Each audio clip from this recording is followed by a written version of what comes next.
Welcome to another edition of the Willie Bragg Show. I'm your host, Willie Bragg. I want to wish you all a Merry Christmas and Happy Holidays. I'm under arrest for saying Happy Holidays. Oh, they're going to take me away. Yeah. Don't y'all get tired of hearing the expression? Well, I heard this when Trump became president the first time. I heard people saying, well, Trump is president, we could say Merry Christmas again. Nobody ever stopped you from saying Merry Christmas. That's not a thing. It's not a thing.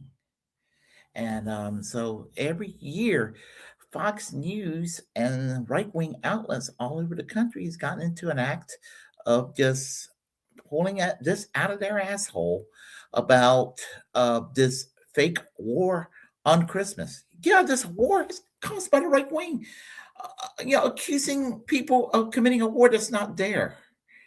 And, and they have an entitlement mentality of, you better say Merry Christmas to me.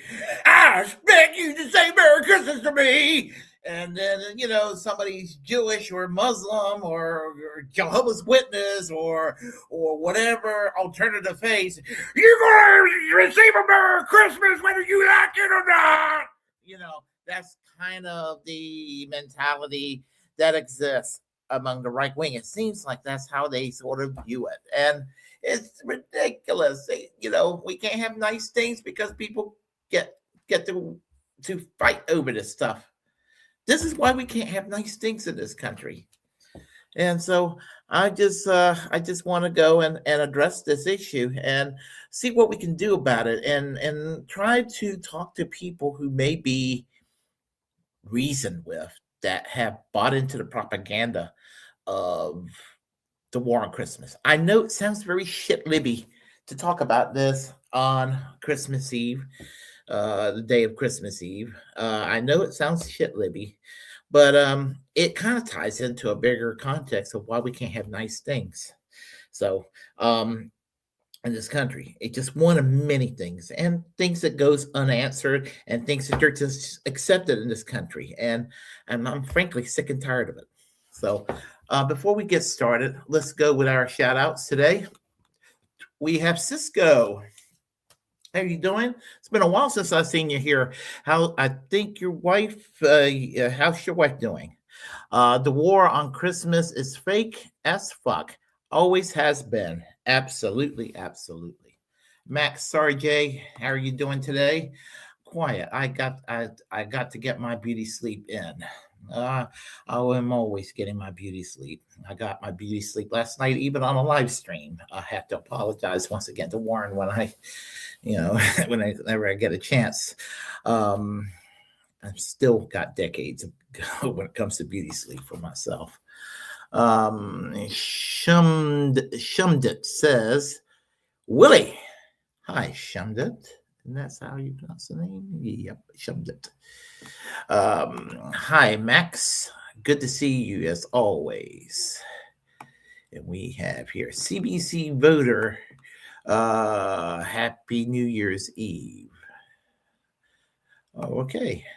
And we have here, I say happy holidays to keep things safe. Happy holidays. I like that. How are you doing, Warren? No worry. We had a blast.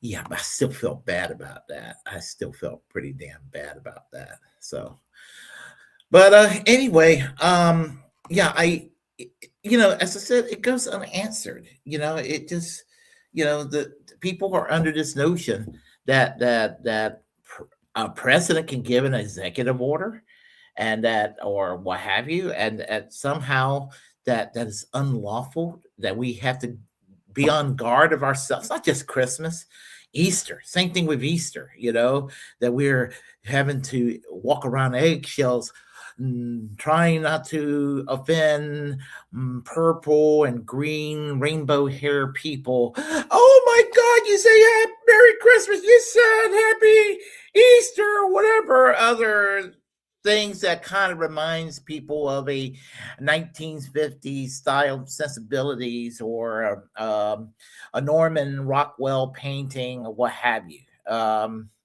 And the right wing that defends that kind of Americana that may or may have never existed, ironically, are the same Americans that would not support a fucking goddamn union that they had more of plentiful back then, that created the strong middle class that we had today. We had for many years until Reagan fucked it up, and a lot of Democrats decided to do the Reagan-like imitation, do the same damn thing. So that's where we're at here in this country right now. We just can't have nice things. So, so there's a video I saw that caught my attention, and it sums it up.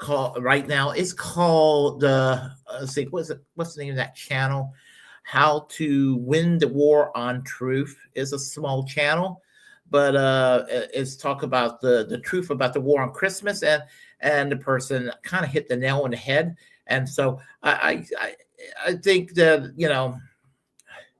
I think that we should go, and I'll go and share that with y'all. So give me one moment here. All right. Okay. And here we go. How to Win the War on the Truth. It's actually a good channel. It's a good channel. And anyway, here we go. Hi, I'm Samuel C. Spitali, author of How to Win the War on Truth. In this video, we'll look at the truth about the war on Christmas. The purported war on Christmas claims that the greeting, Happy Holidays, which is used by corporations to be more inclusive during the holiday season, is actually anti-Christmas or anti-Christian. But the Happy Holidays greeting, as well as its resistance, dates back more than a century. In the 1920s, infamous anti-Semite Henry Ford blamed such anti-Christmas leanings on who else but the Jews. After World War II, such blatant attacks on Jewish people became less socially acceptable, so attackers had to be more subtle with their anti-Semitism. So they blamed the communists, which had long been coded language for liberal Jews. Paranoid conservative groups like the John Birch Society claim that communist agents were trying to, quote, take the Christ out of Christmas. They saw communist plots everywhere, from the Eisenhower administration to the fluoridation of drinking water to giving Black people the vote. And much like communist paranoia, the war on Christmas is largely imaginary. For a deeper dive into communist paranoia, check out my video on red baiting. For the most part, the anti-Christmas hysteria remained on the fringe until Fox News, always on the search for a new issue in which to enrage its audience, found their first seasonal boogeyman in the war on Christmas. The holiday pageantry began on December 3rd, 2004, in an episode of The O'Reilly Factor, 13 years before host Bill O'Reilly would step down after multiple allegations of sexual harassment. The network's coverage of a war on Christmas was fueled by another Fox host, John Gibson, who penned a 2005 book of the same name, which was an alarmist yet flimsy account of an imagined war on everyone's favorite holiday. It's probably no coincidence that the book was published during the post-9/11 years of the George W. Bush administration, hoping to cash in on the era's anti-Muslim fears. Fox ran with the story because it fit their ideological agenda, which, according to Fox insider Tobin Smith, is to emotionally manipulate the most vulnerable people in America: elderly, red state, small city, and rural living folks who self-identify as political and cultural conservatives. So Fox tailors their programming around cultural grievances sure to enrage their audience and make them feel that they are morally, culturally, and politically under attack. Because by stoking those emotions in the viewers, the network addicts them to the dopamine rush that results, which ensures they come back each day for more. For a deeper dive into the network's manipulation tactics, check out my video on Fox News.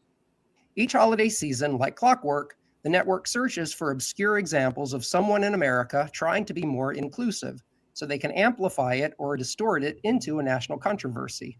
It's a textbook example of selection bias, cherry-picking an anecdote to reinforce a preferred narrative, instead of focusing on an example that's representative of what's going on. But actual examples that fit the Fox narrative are so rare that the network often promotes stories that are entirely fabricated. In December 2010, Fox picked up one such story of a Florida elementary school that had banned traditional Christmas colors. But the network never bothered to confirm the information with the school district, who revealed that the entire thing had been made up. Likewise, the so-called War on Christmas, once dubbed an annual farce by Politico, is entirely manufactured, given that the founding fathers deliberately separated church and state, drawing a clear line between religion and government in the U.S. Constitution.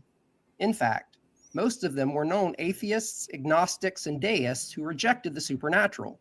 In 1797, President John Adams, with the unanimous consent of the Senate, signed a treaty that read, "The government of the United States of America is not in any sense founded on the Christian religion." Most federal nods to religion came more than a century after the U.S. was founded. "In God We Trust" didn't appear on paper currency until President Eisenhower put it there in 1955, after relentless lobbying by religious groups. After lobbying by the Knights of Columbus, Eisenhower added "under God" to the Pledge of Allegiance, which contained no mention of a higher power when it was first written by a Baptist minister named Francis Bellamy in 1892. Eisenhower also proclaimed a National Day of Prayer in 1958 after more lobbying by Reverend Billy Graham. But in the U.S.'s liberal democracy, each person has the freedom to choose their own religion, be it Christianity, Mormonism, Scientology, or even celebrating Wookiee Life Day. Outside partisan media, there's little talk of a war on Christmas, and there is no organized effort to change how anyone celebrates the holidays. Most followers of other religions have no issue with being wished a Merry Christmas or with giving and receiving Christmas presents. And considering that 88% of Congress is Christian, compared to only 63% of U.S. adults, and 6 of 9 Supreme Court justices are Catholic, compared to only 21% of U.S. adults, Christianity and Christmas ain't going anywhere, regardless of how much partisan media would like to scare us into thinking otherwise, in order to create division where none exists. The point of Fox's War on Christmas is to pit God-fearing Christians against anyone who may worship a different version of that God. But when Starbucks prints Happy Holidays on their cups, or a school district sends out Happy Holiday cards, they are not rejecting Christmas. They are just making room for Hanukkah and Kwanzaa, nor are they excluding Christians. They are simply acknowledging that non-Christians also exist. But inclusivity and equality have always been perceived as a threat to people who view the world in a black and white, us versus them, zero-sum game. These individuals interpret such gestures as attacking their beliefs rather than accepting others' beliefs. Instead of making room for a diversity of faiths, the knee-jerk reaction is to denounce any such attempts. Because, as the saying goes, when you're accustomed to privilege, then equality, even in the form of a universal greeting like Happy Holidays, can feel like oppression. If you enjoyed this video or know someone who would benefit from watching it, please share. And to read more about misinformation and myth debunking, check out my book, How to Win the War on Truth, and be sure to like and subscribe. Thank you for watching. I think that pretty much gets to the gist of everything there. And thing about it is that as I said, I mean, I'm going to be 57 in a couple of months, and you know, and I've never seen any signs of a war on Christmas. Have never ever seen a sign of anything that indicates that. There are fewer religious people now than there were when I was growing up. Fewer people going to church now than they were when I was growing up. You know, I mean, I'm going to go to midnight mass myself later on this evening. I don't expect to see a lot of people there. And that's, I mean, and you know, teach us their own. But the point I'm trying to make is that it's not people live. I mean, our society, we are a very diverse society with diverse political beliefs, diverse religious beliefs, just people from all walks of life, and we're individuals. And the thing is that you got people that wants to sit there and enforce a set of beliefs and set a standard that's very authoritarian onto the rest of the population. What makes it really, really ironic getting into foreign policy is that a lot of the Christian Zionists here at home, the Christian Zionist neocons, who sucks Israel dick every chance they can get. Many of them don't even realize that the Israeli government, you know, they kind of don't like the Christian population that lives there. And and I didn't even know that until recently. You know, I didn't even realize that, and that that Christian churches in some of the neighboring countries are treated better in some ways. Now, I'm not criticizing Judaism as a general rule saying this. I'm just saying that, you know, Israel is a theocratic state, and I'm criticizing the theocracy of it. I criticize any theocracy. I don't care what religion that theocracy is. I mean, theocracy is authoritarian in its core, you know, and I like governments that are secular, or supposed to be secular. And so it's just ironic that the Christian Zionists here in this country celebrate a country that doesn't have any use for them. A little food for thought there in that regard. But that's neither here nor there. Just an observation.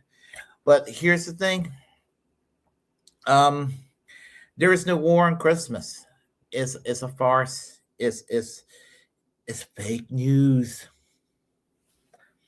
And Donald Trump did not sign no executive order saying that you can say Merry Christmas. I mean, I can't believe people sit there with a straight face and fucking lie about that. That's a fucking lie. Did they really believe?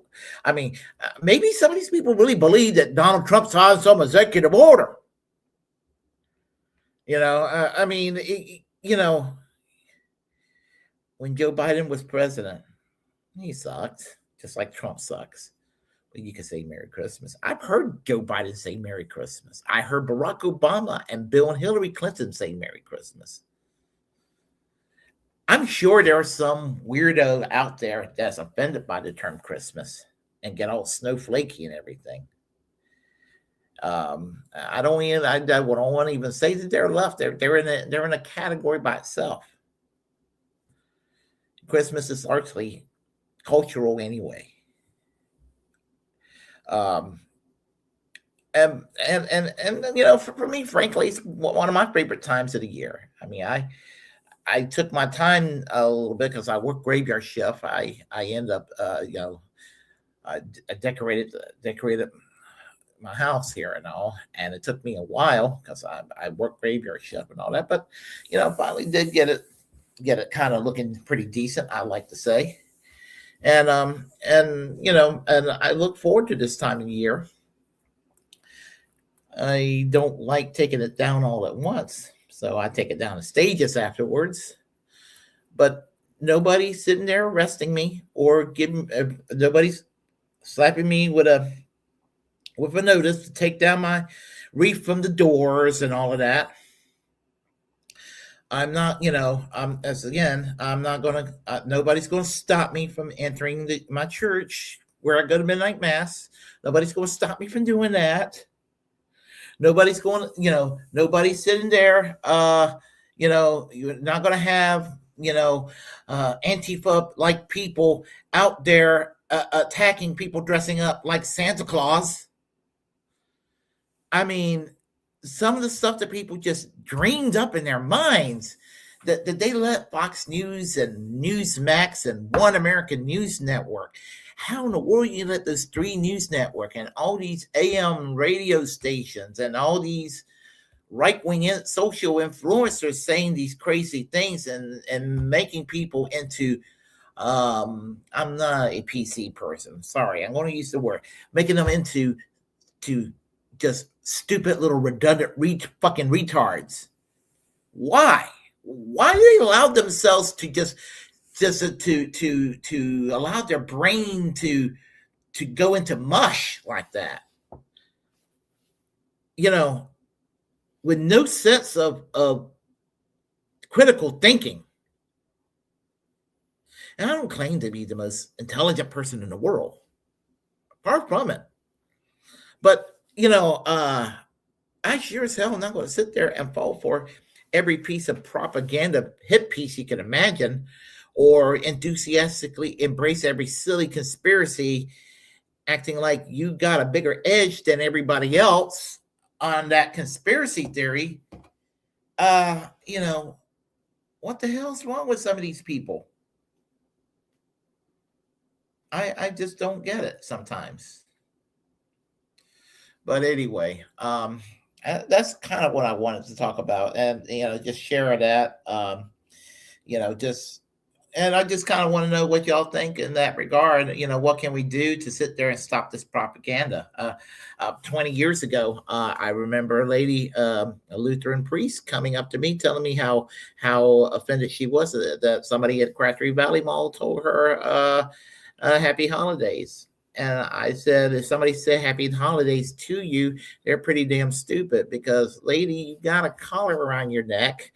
I know that happy Hanukkah and happy Kwanzaa doesn't apply to you. I know when I look at you, I know that Merry Christmas will specifically apply to you. And if a company is saying that you're going to have to go and force you to you know, again, you know, I don't know if a company's forcing people to say happy holidays or what have you. I mean, or Merry Christmas or what have you. I mean, I have said, I go by saying Merry Christmas and happy holidays. And that way, again, I'm not trying to be PC. I'm not trying to be woke. I just do it because it's just I just do it because I just try to be, considerate. And then I hear some smug assholes say, oh, you can just keep your happy holiday.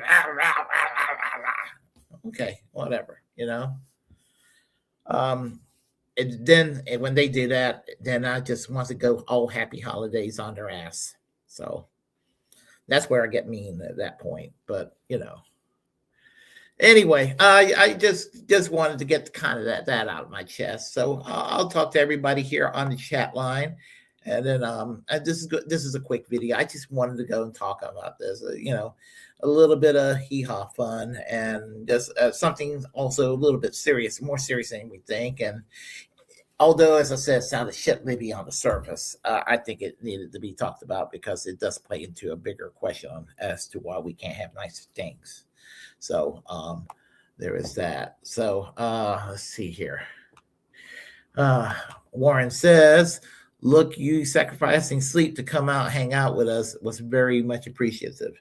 Yeah, and I thought I could handle it. I really thought I could handle it. And then I just kept on drifting off and drifting off. And it was like maybe about 10 minutes when I woke up. I was like, oh shit.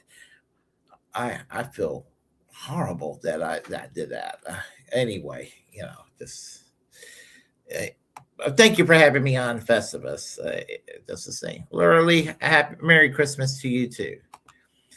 100% manufacturers like the shitty IKEA chair. Yep, and manufactured like the drug boats off the Venezuelan coast and the weapons of mass destruction found in Iraq. All kinds of Venezuelan gangs eating dogs and cats and that sort of thing.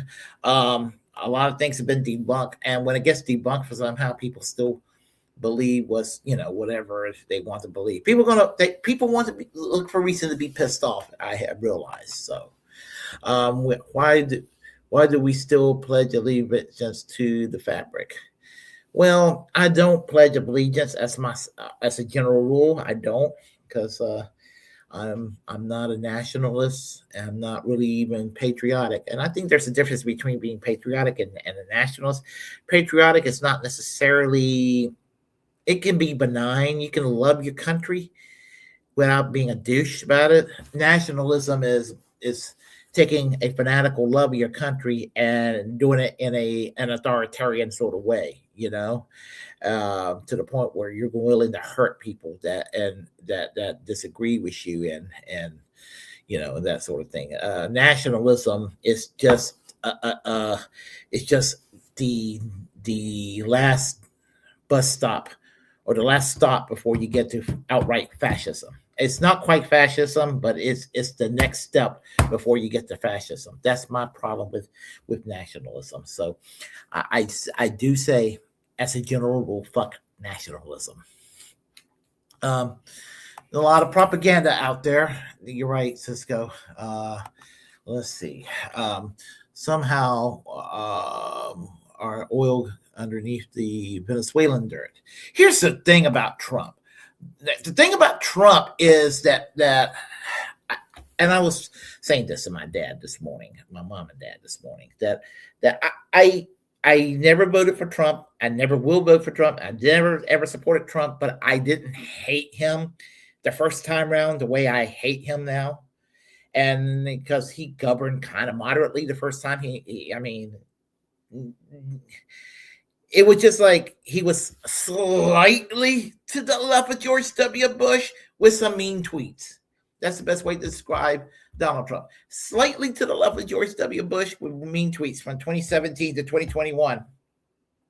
Since January, he's basically became 100 times more evil than George W. Bush and Dick Cheney ever could be. So that's kind of where you're at with what happened.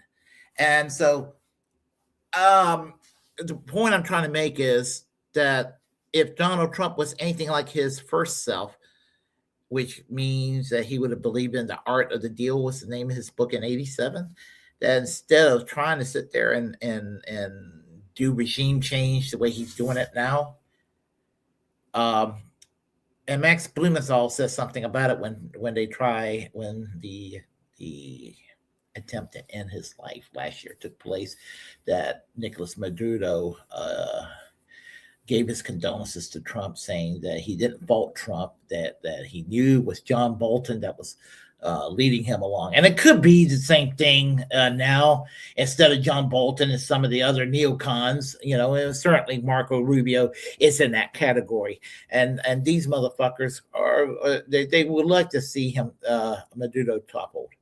But if Trump didn't have these neocons around, could it be that he may do a deal with Venezuela that's mutually beneficial to both Venezuela and the United States? Who's not to say? But the point is, Trump did appoint John Bolton back then, and he did appoint people like Pete Hegseth and people like Marco Rubio and all these other scumbags today. So, who's to say, right? So he's a young puppy. The war on Christmas starts with the get out of my way mentality and the horns honking to get into the parking place. Yeah. These mouth breeders still think Trump never did anything with the young girl, and we know how Trump feels about those 15-year-old blonde girls. In my opinion, of course, but it's just just an observation. I'm not saying he done anything, but you can kind of tell they are fine with believing that he made Christmas the only holiday to recognize. The cult is real. Gosh, isn't that the truth? Oh shit. You're going to trigger some people with that anti-Christmas talk. I tried to eat shit instead of happy holidays one year and didn't take. Yep. Miguel, how are you doing today? Great seeing you here. Cowboy Kitty, same with you. How are you? We got howdy. Let's see. Good to see you, my dude. My schedule has been crazy, so I barely catch your show anymore. I barely get a chance to live stream anymore. So we're in good company, Cisco. Don't feel bad. My work schedule makes it kind of crazy on me sometimes. Miguel Warren, Max early Cisco. Yep. Let's see what we got here.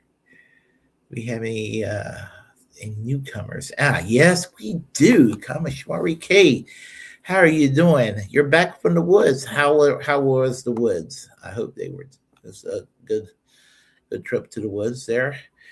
But anyway, folks, I have some stuff I have to do, so I decided to I will talk to y'all soon. I don't know if I'm live streaming tomorrow, but I may do a live stream tomorrow, a quick live stream, and I'm going to do what may be an end of the year show either before December 31st or sometime like into the New Year's. So just keep tune of that. And Warren, I look forward to having you and Lainey Peterson on within the coming weeks of the new year. So we will definitely talk there in that regard. And let's see. I need to conclude with my words. If you like what you heard, everyone, if you like what you heard, please press like and comment. Comment anyway. If you disagree with what I have to say, feel free to share the content on this channel. As a First Amendment absolutist, it's my duty to inform you to create your own platform and utilize it because we are, in fact, the muckrakers of our time. Feel free to share the content on this channel, as I said. Remember to subscribe to the Willie Bragg Show, and let's get up to 2,000. Let's get up to 3,000. Let's get up to 30,000. Let's get up to 100,000.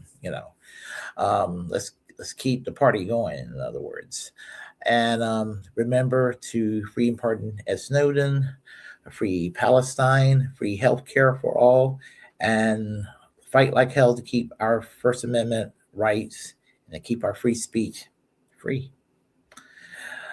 Until next time, fuck Fox News. Y'all take care. Merry Christmas. And to all the right-wingers sour in the face, happy fucking holidays to y'all. Yeehaw. Take care. Bye-bye, y'all. Later.